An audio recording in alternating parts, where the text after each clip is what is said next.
Hello, I'm Reverend Mike. Welcome to Missing the Point. In this video series, I attempt to correct common misconceptions found in religion. Vaccines. This is the big controversy right now.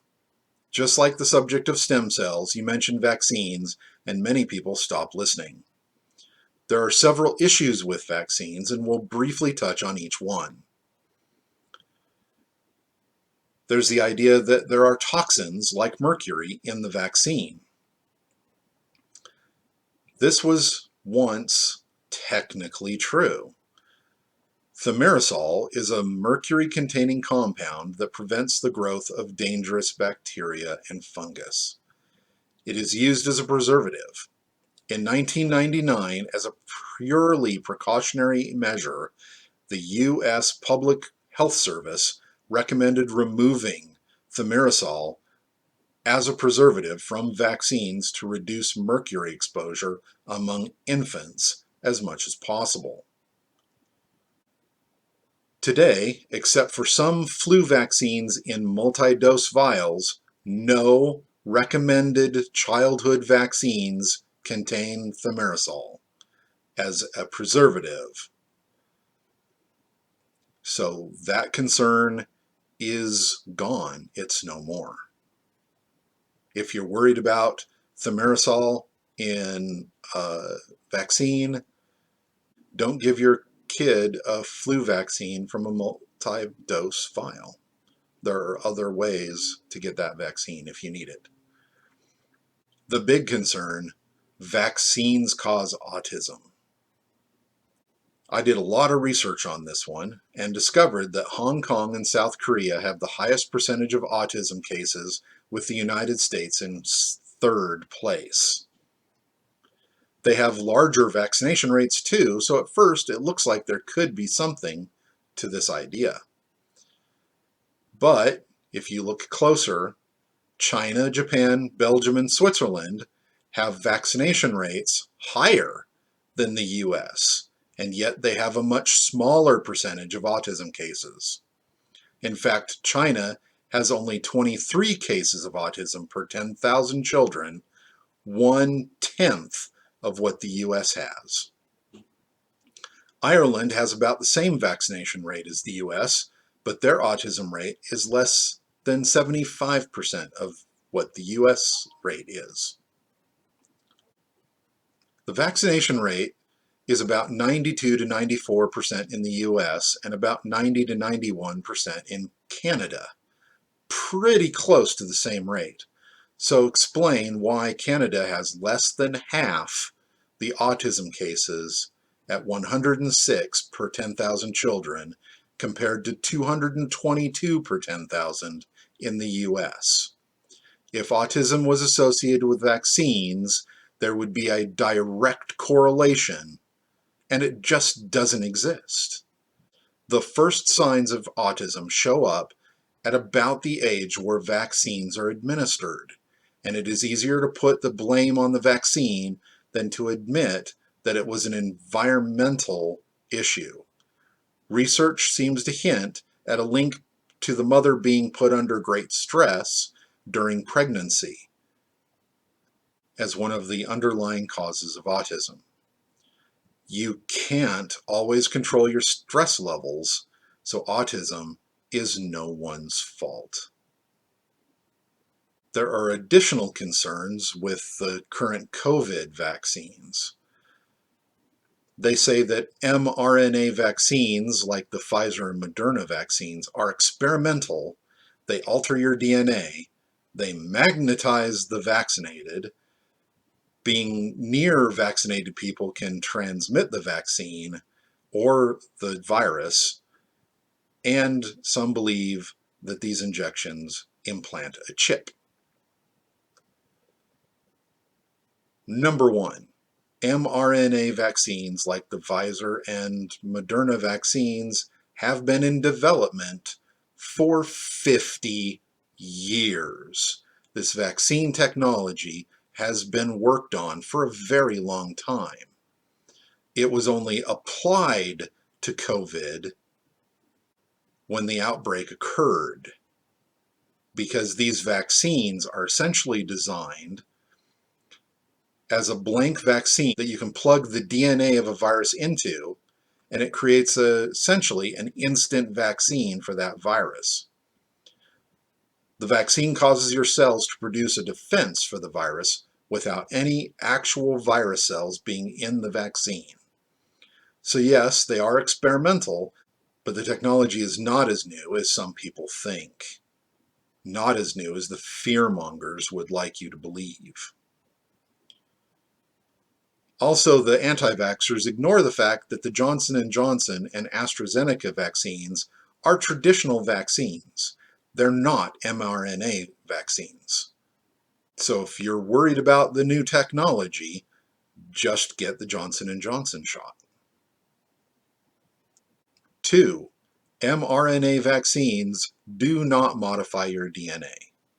The mRNA is not small enough to get into the nucleus of your cell, which would be required to modify your DNA.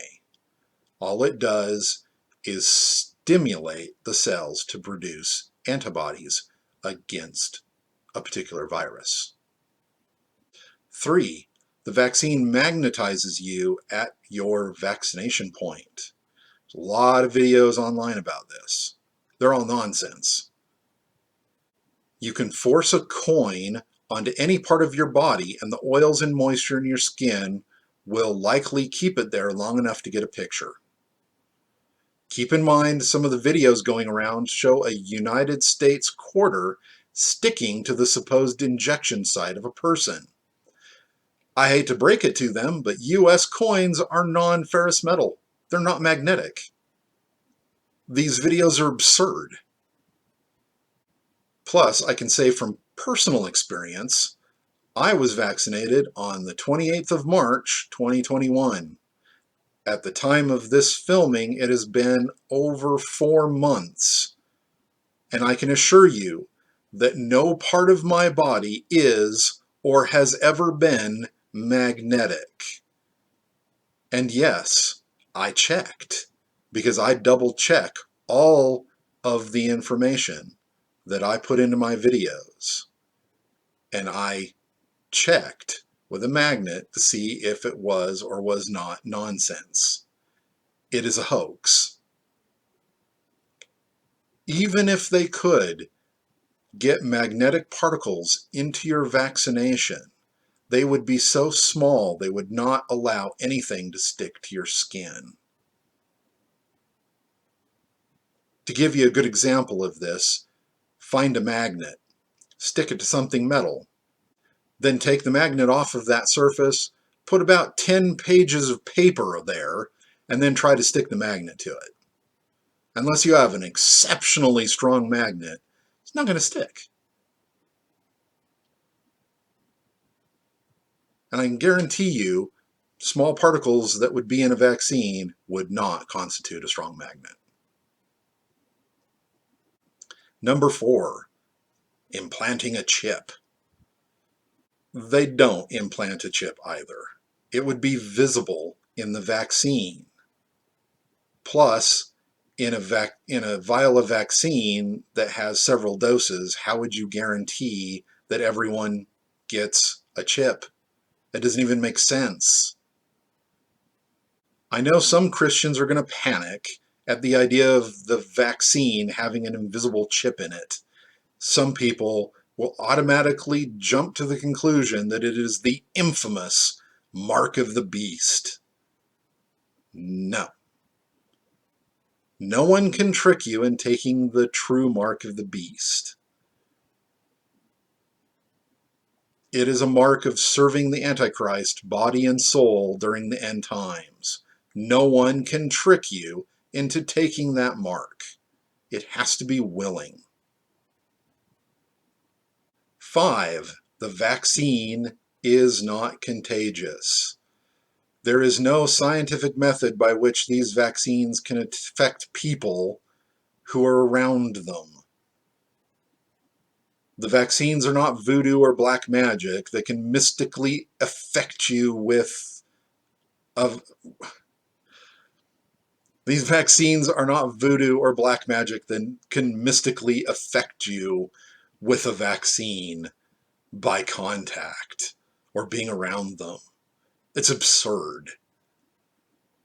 This idea comes with such an incredible lack of knowledge of how things work. It's just ridiculous. Since they are not mystical, there's no scientific way for vaccines to be transmissible through close contact.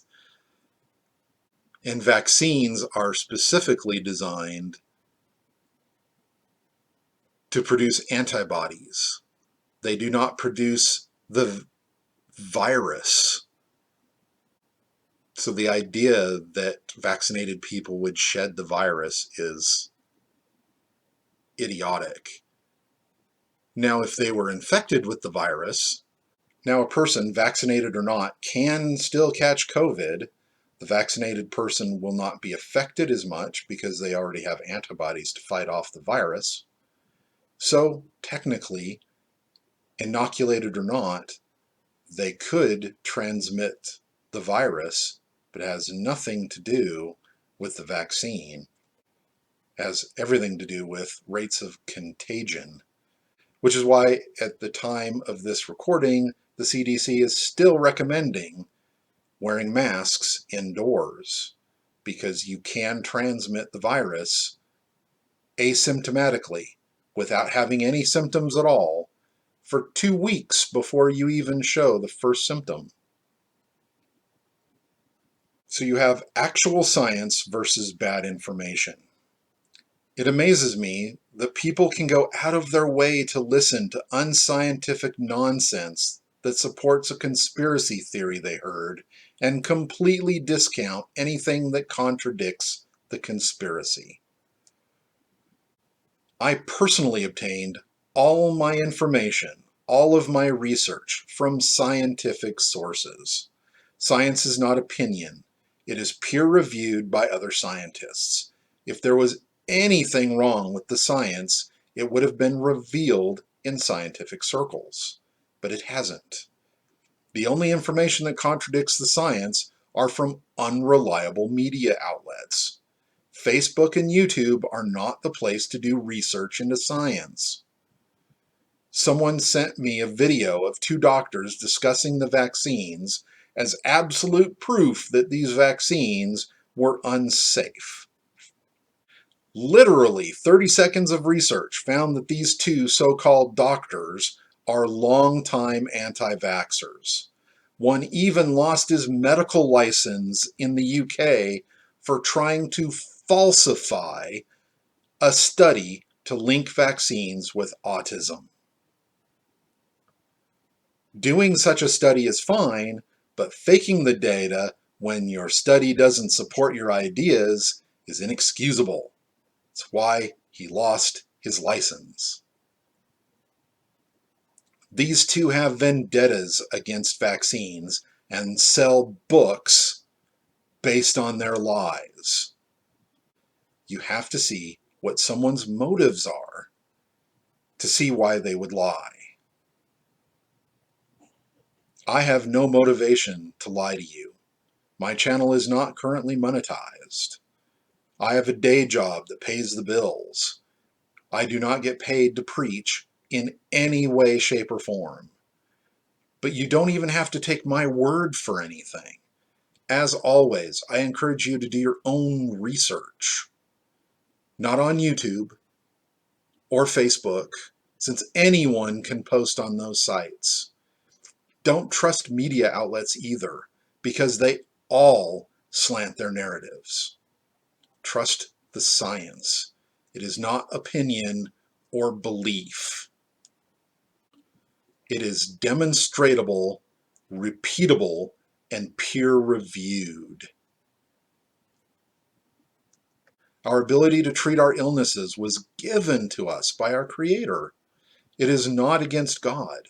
On the contrary, it is a gift from our Creator, one that we should not refuse to utilize as long as it is safe to do so. Thank you for watching this video. Please like and subscribe.